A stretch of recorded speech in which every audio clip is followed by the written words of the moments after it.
Hello everybody, this is DeanoGTO, and today we're looking at the Conqueror, the Tier 9 UK heavy tank. And a tank which I thought was going to be one of the most overhyped letdown of a tank I had ever come across. I was 100% sure I was going to hate this tank, because I had been told for years this tank's amazing. This tank's incredible, you need to be able to use this gun, you need to have this gun in your life. I had been told this here for years. And I was completely convinced that I was going to get into this thing here and just go yep, this thing sucks, I hate this thing, why would I want to drive this here over anything else? And I can confirm that the people who say this thing's incredible are 100% right. The gun on this thing is second to none at Tier 9.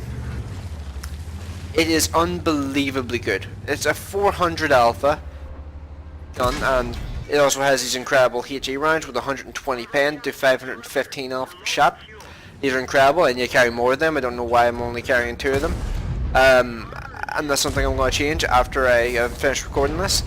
So yeah, this gun is absolutely incredible, and it's not to be underestimated by anyone. It will fuck you up if you underestimate it.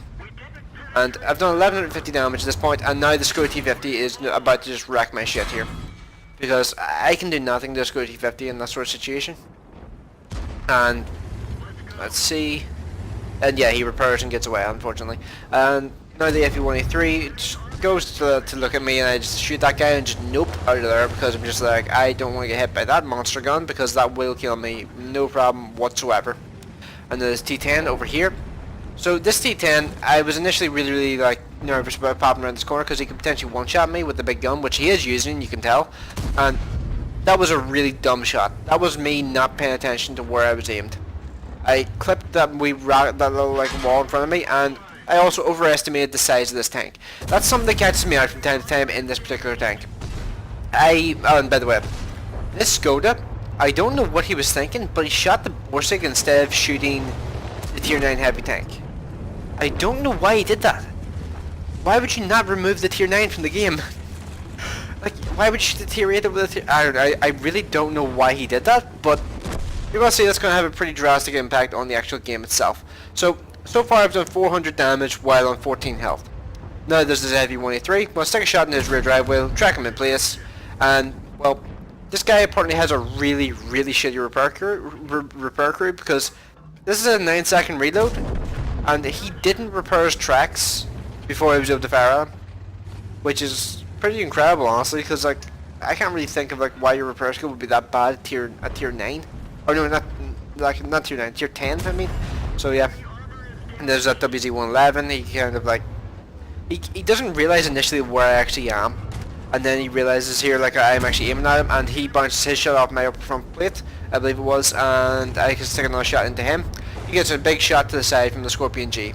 And I almost managed to clip another shot into him there, but now it's a 24 health WZ-111 versus a 14 health Conqueror. Who will win this epic duel? And yeah, I can just about see his up front plate, and I'm confident enough in this gun that I can actually finish that guy off. So now I'm on 3 kills, 3600 damage, about 2000 of which was done on 14 health. So yeah. And now we'll go back to see an example of how good this gun is. Watch this. What do you see? T54 pops up, only have a second to react. This gun can do shit like that all day, every day. This gun is exceptional. This gun is probably the closest thing to an E50M gun you can get at Tier 9. It really is. This gun is incredibly good. The aiming time helps it out so much. It's what makes this tank unique. And in terms of heavy tank guns, this thing is just insane. And at T54, managed to track him in place, and the accuracy on this thing means you're able to consistently hit weak points and module stuff, tracks and that stuff like that there at long range. And T54 actually pokes around the corner when he thinks I'm going to react to the guy behind me. So I finish him off. So now I'm on 4 kills. I'm running away as best I can here, because I'm just oh no, there's 2 tank destroyers behind me. These guys kill me so easily. The 268 and the WZ both ignore me initially.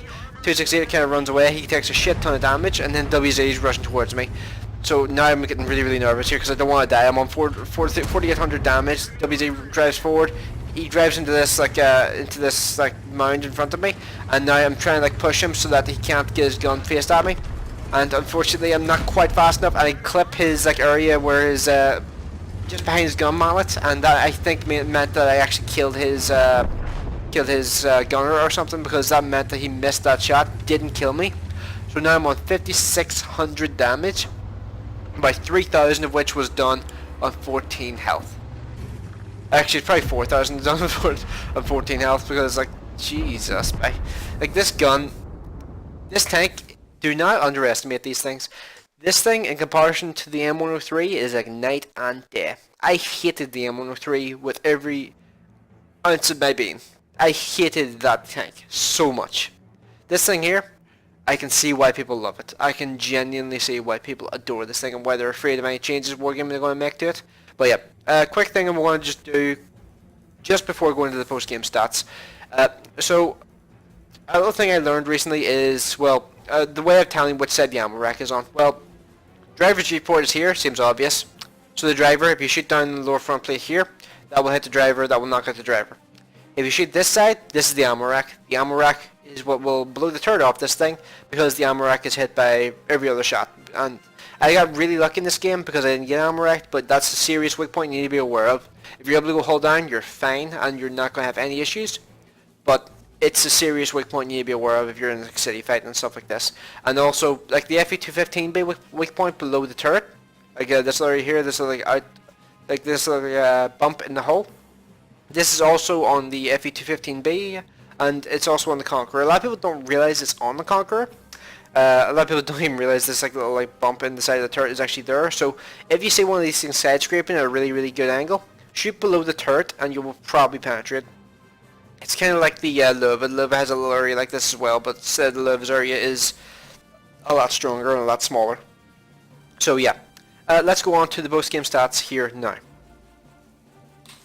Okay, so now we're on to the post-game stats. So, this game was worth an ace tanker, first mark of excellence, which is awesome to have because, well, I'm actually at 75% right now because I have been having incredible games in this thing. And this thing here, I went from having a 42% win rate to having a 50% win rate within like a tiny amount of time. The 42% win rate was because stock tanks typically are pretty shit.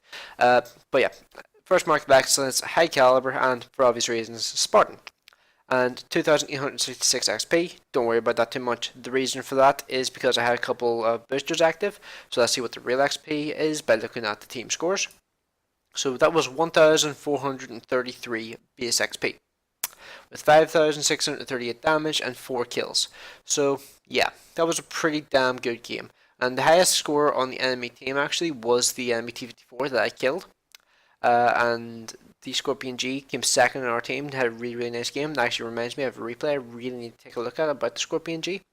And then let's see, and then the actual second highest damage on my team was the Emil 2, who actually died. I actually didn't realize he died in that game, I'm not gonna lie. But yeah, imagine how differently that game would have turned out if that Skoda hadn't gotten greedy and had shot me instead of shooting the Borsig. Because at the time that Skoda could have killed me, I only had done about 2,000 damage. So because he didn't kill me, I was able to do another 3,600 damage and potentially change the outcome of that game. So this game could have turned out so much differently if that Skoda hadn't gotten greedy. But yeah, let's go on to the detailed report. So I fired 17 shots, 16 direct hits, 15 penetrations, 5,638 damage as I said before, 1,570 damage blocked by armor, 8 enemy vehicles damaged, 4 destroyed, 12,264 credits made from that game, and yeah, there's the XP stuff at the bottom there. It was only a 5-minute battle and I did 5,600 damage. This gun on this tank is pretty incredible. Like, the main thing that balances this machine out, honestly, is the really, really crappy hull armor. The hull armor on this thing is practically worthless, if I'm completely honest. But I should just quickly give my opinion on the whole M103 versus Conqueror situation. So, the Conqueror right now, in comparison to the M103, is clearly the superior vehicle. The M103 is such a piece of shit, and the only reason why people love the M103 now is because they love it for nostalgia reasons. The M103, in comparison to what it was in the past. In the past, I can see why people loved it because the armor was really, really good. It seemed like a really solid machine just in general. But since it was converted to HD, even though it's had two HD models, two like armor models and stuff like that, there, I think it's actually had three armor models in HD. Even though it's gone through all that, it's still shit. The only reason why people still like that vehicle is because of nostalgia reasons. It's doesn't compare to the Conqueror in the slightest. The Conqueror is, I would argue, better at side scraping. It's got a significantly better turret. The only advantage really for the M103 is 1 degree better gun depression, and I can live with 7 degrees of gun depression. The only issue I have with the Conqueror is that it's a bit slow, but in terms of like the armor and stuff, you can work with it.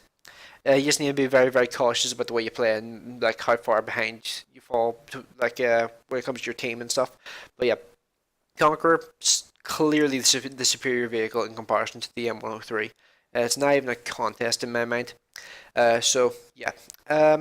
So out of curiosity, last question I was really going to ask about this here is: are you guys going for the FE215B? And if so, what tier are you guys at?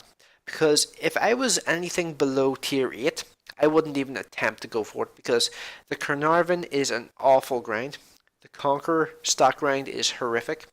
And if you're below tier 8, if you're at tier 7, tier 6, I would probably say forget about it because it's just not going to happen because those tanks are too slow and it's too difficult to get like massive XP games in those tanks. It's very, very, very rare.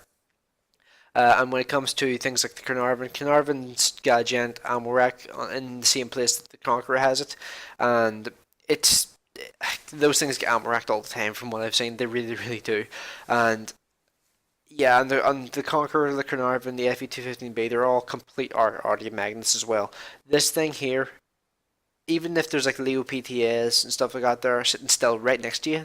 Artillery will always shoot the Conqueror. One, because they typically know how dangerous a Conqueror can be, and two, because the Conqueror is a giant glass cannon in situations like that. But I do have a replay I'm going to show probably next week at some point because I don't want to spam me with Conqueror replays. Where I actually do manage to tank pretty well on the Conqueror. But yeah, that's for next week. So yeah, leave your comments in the comment section below, and thanks for watching. I will see you in the next one.